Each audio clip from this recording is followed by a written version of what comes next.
কবিতা পাঠের সময় এখন। শক্তি চট্টোপাধ্যায়ের কবিতা পাঠের মধ্যে রয়েছি আমরা দীর্ঘদিন ধরে। আজকে শক্তি চট্টোপাধ্যায়ের প্রথম কবিতাটির নাম পারলে হারে। শিশুর হাতে খুচরো, শিশু ছড়িয়ে দিচ্ছে সব উঠোনে। দুহাত কেঁকে কুড়িয়ে নিচ্ছে রোদের গুঁড়ো ধুলোয় মাখা, সবটাই অযত্নে রাখা। জড়ভরত খুচরো, শিশু ছড়িয়ে দিচ্ছে সব উঠোনে। জড়িয়ে ধরতে শিকড় বাকড়, শীতের বাতাস দিচ্ছে হামা। শিশুর সন্ন্যাসীর জামা, উদম গা সন্ন্যাসীর জামা। সংসার সম্পর্ক খুচরো ছড়িয়ে দিচ্ছে সব উঠোনে। লোকটা পাগল ছাগল, এসে দাঁড়িয়ে আছে বেড়ার ধারে। শিশুর কাছে পারলে হারে, এমন খেলায় পারলে হারে। পরের কবিতা কলকাতায় ভোরে। ভোরের ট্রামের মতো প্রেমের সঞ্চার মানুষের দেহে মনে। শীত সরে গেছে, দক্ষিণে ধানের বোঝা নামিয়ে গোলায়। ট্রাক ছুটে চলে যায় দুঃখ ভরা খড় দিয়ে শুধু উত্তরের দিকে ক্রমাগত। ধীর আলো ফুটে ওঠে ফুলের মতন টবে বারান্দায়। কলকাতা কলুষ মেখে, কলকাতা কলুষ, কলকাতা কলুষের মাঝখানে হাইফেন, কলকাতা কলুষ অর্থাৎ কলকাতার কলুষ। কলকাতা কলুষ মেখে ফুলগুলি তবু ফুটে ওঠে, ফুটে উঠে ঝরে যায় এ মুহূর্তে কত শত শিশু। মনে পেরে গেলে আর সুন্দর থাকে না। কলকাতা কলুষ মেখে ফুলগুলি তবু ফুটে ওঠে, ফুটে উঠে ঝরে যায় এ মুহূর্তে কত শত শিশু। মনে পড়ে গেলে আর সুন্দর লাগে না। মোহময় লাগে না এ ভোরবেলা তিক্ত কলকাতার। রাত জাগা শেষ করে মানুষের শতপ্রায়ে ফেরা নিজের ঘরের দিকে, কেউ কেউ ঘর থেকে বাইরে।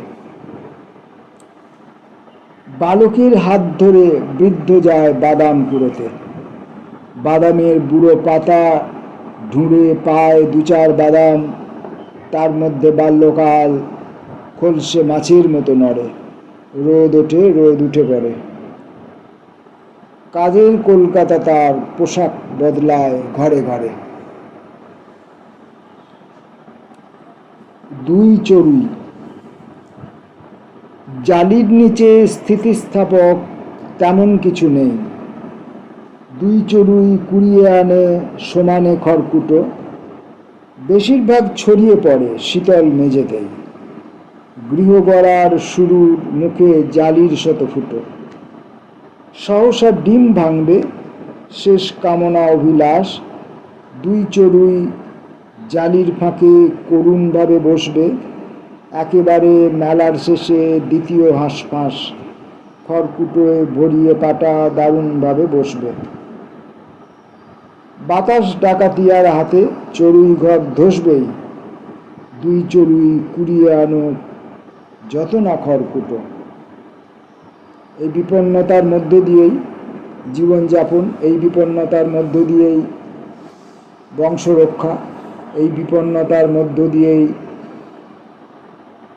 জীবন অতিবাহিত করা, জীবনকে জীবনের দিকে টেনে নিয়ে যাওয়া।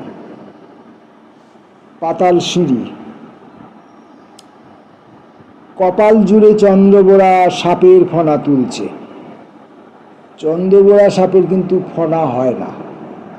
যাই হোক, কপাল জুড়ে চন্দ্রবোড়া সাপের ফনা দুলছে। খুলছে যত শরীর জোর বাতাস ভাসা জানলায়। থমকে আছে সান্ধ্য মেঘ, আলোর প্যাঁচে খুলছে। পাতাল সিঁড়ি ডাকছে মাতো অন্ধকার খেলনায়। সাবেক আর হাল ফ্যাশন খেলনা ছিল শঙ্কর। দুহাত ভরে নেশার ঘোরে খেলার রীতি ভুলছে। স্খলিত পায়ে উঠছে শুধু কঠোর পদ ঝঙ্কার। কপাল জুড়ে চন্দ্রবোনা সাপের ফনা দুলছে। ইশারা নয়, পাতাল সিঁড়ি দুহাত নেড়ে ডাকছে, গেলে কি পাবো না পাবো তাই ফাটিয়ে গলা হাঁকছে। ইশারা নয়, পাতাল সিঁড়ি দুহাত নেড়ে ডাকছে। একটি সমাজ, একটি সমাজ বৃত্ত মধ্যে, একটি সমাজ বাইরে আছে। এর খানিকটা অংশ আপন, ওর খানিকটা আমার কাছে। একটি সমাজ নকল নবিশ, অন্যটি তার তুলো খাঁটি। দুই সমাজে ঝগড়া করে, পদোন্নতি করছে মাটি। দুই সমাজে ঝগড়া করে পদোন্নতি করছে মাটি। একটি সমাজ আয়ত্তাধীন, অন্য কিছু বহির্মুখী। একটি কিছু পরার্থপর, অন্যটি খুব আত্মসুখী। একটি সমাজ বৃত্ত মধ্যে, একটি সমাজ বাইরে আছে। এর খানিকটা অংশ আপন, ওর খানিকটা আমার কাছে। শক্তি চট্টোপাধ্যায়ের কবিতা পড়ার মধ্যে রয়েছি আমরা। পারান্ত কই।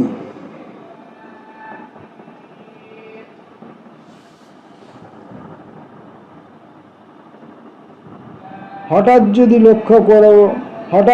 লক্ষ্য করো দেখবে আমার চুল পেকেছে। হঠাৎ যদি লক্ষ্য করো দেখবে আমার চুল পেকেছে। গায়ের চামড়া হয়েছে লোল, মুখের ভাঁজে বলি রেখা। হঠাৎ যদি লক্ষ্য করো দেখবে আমার চুল পেকেছে। গায়ের চামড়া হয়েছে লোল, মুখের ভাঁজে বলি রেখা। স্থবিরতার বাতাস বইছে দেহ জোরের সমস্ত দিক। সবার মধ্যে দাঁড়িয়ে দেখি এ আমি নিতান্ত একা। চলন বলন হয়েছে ধীর, শান্ত পায়ে আস্তে হাঁটি।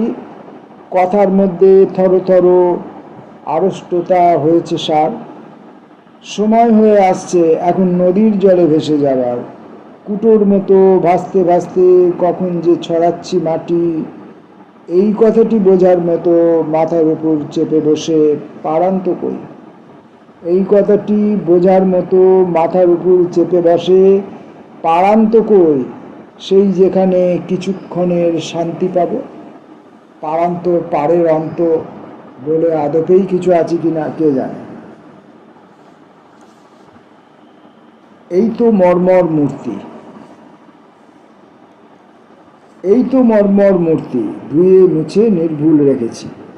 ওষ্ঠ এই, দুই কান, সিংহনাদ নাসিকার ধ্বনি, কপালে কলঙ্ক রেখা, চিবুকে সক্রিয় ব্রণদা।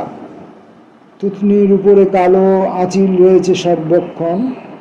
এই তো মর্মর মূর্তি, ধুয়ে মুছে নির্ভুল রেখেছি। দুভাগের স্কন্ধে রক্তক্ষরণের মতো ভাঙা চুল, গলায় শাঁখের বলি, উচ্চতে রয়েছে কণ্ঠহার। বুকের উপরে স্তনমূলে কিছু লোম রয়ে গেছে। পিঠে ঢাল, পাহাড়ের মেরু দ্বারা শটানি নেমেছে। নিতম্বে জরুল, দূর বাল্য ছোঁয়া সমুদ্রের ছোপ। গহ্বরে লিঙ্গের নিচে অন্ডকোষ, সুরক্ষার দাড়ি। এই তো মর্মর মূর্তি, ধুয়ে মুছে নির্ভুল রেখেছি। আজানুলম্বিত পায়ে পেশিগুলি শুধু দৃশ্যমান। কলাগাছ দুই উরু, পাকস্থলী শূন্যতা রাখেনি। 10 নখ অভ্রকণা, পদযুগ, ফুলপদ্ম পাতা। দাঁড়ানো মর্মর মূর্তি, ধুয়ে মুছে নির্ভুল রেখেছি। ছেলেটি ঘুমন্ত হাতে, ছেলেটি ঘুমন্ত হাতে জড়িয়েছে নিষ্ঠুর পিতাকে, যিনি সদা ভ্রাম্যমান জনপদে জঙ্গলে বিজনে, এক দেশ থেকে অন্য দেশে ছুটে যান ক্রমাগত, যিনি এই আসছি বলে দূরে চলে যান অকস্মাৎ। সংস্রবে নাগে শিশু হাত দুটি জড়িয়ে ধরেছে। এও হতে পারে সেই স্নেহবাদা তুচ্ছ করে পিতা। ভোর রাতে চলে যাবে, ত্যাগ করে সমস্ত কিছুই। পিছে থাকবে কিছু স্মৃতি, স্মরণীয় শয্যার উত্তাপ। কেন এরকম করে পিতা, তার ছেলে নাই বোঝে। কিসের বাহির টান, কি সংসর্গ রয়েছে কোথায়, কিসের অসুখেই পূর্বাপর ওষুধে সারে না। ছেলেটি ঘুমন্ত হাতে জড়িয়েছে নিষ্ঠুর পিতাকে।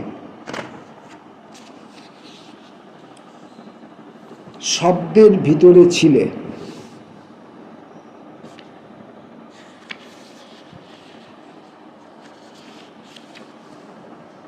শব্দের ভিতরে ছিলে, কিন্তু আমি বাহিরে এনেছি। এত দীর্ঘ প্রাণ ছিল, বস্তুত তা আধো অন্ধকারে। এখন জীবন মৃত মনে হয়, সে দুঃখ মেনেছি। শব্দের ভিতরে ছিলে, আমি কিন্তু বাহিরে এনেছি। বাহিরে দেখেছি তার কঙ্কাল, সুষমা সেই মোহ, যে আমাকে টেনে এনে দেখিয়েছে দুঃখ বারে বারে। শব্দের ভিতরে ছিলে, আমি কিন্তু বাহিরে এনেছি।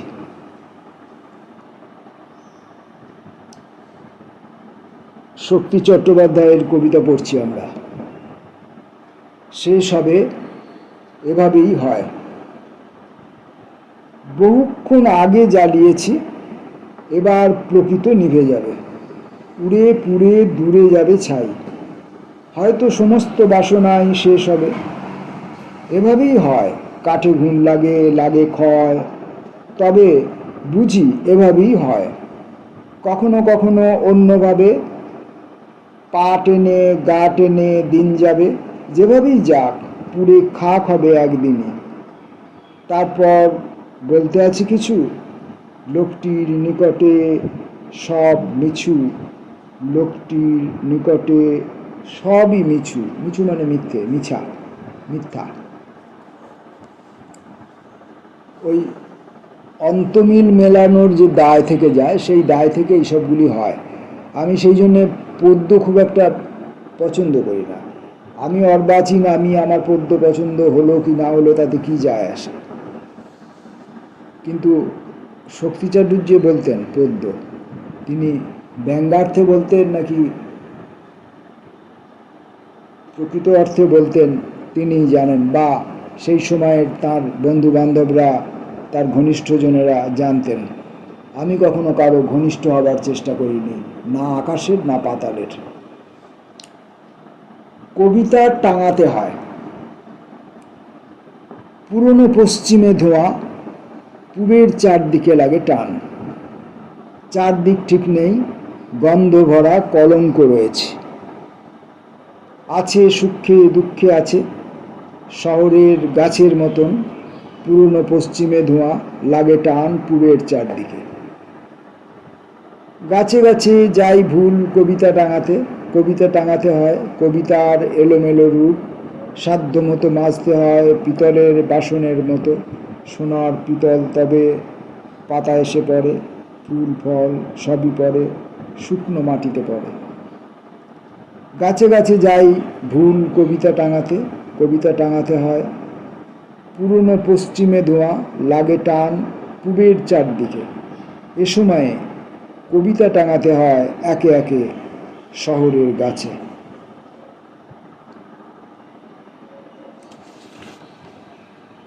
আর একটি কবিতা পড়ব আপাতত আজকে, শক্তি চট্টোপাধ্যায়ের কবিতা, ধান কাটা শেষ কবি মশাই। ওরা তোমায় অন্ধ ভেবে চতুর্দিকের পাথর গুছিয়ে গেতে রাখছিল, আর কর্ণিকে কাতর তুলছিল মাস রক্ত মাখা বালির মতন করে। শুইয়ে দিতে চাচ্ছিল ওই শিশুর নড়া ধরে।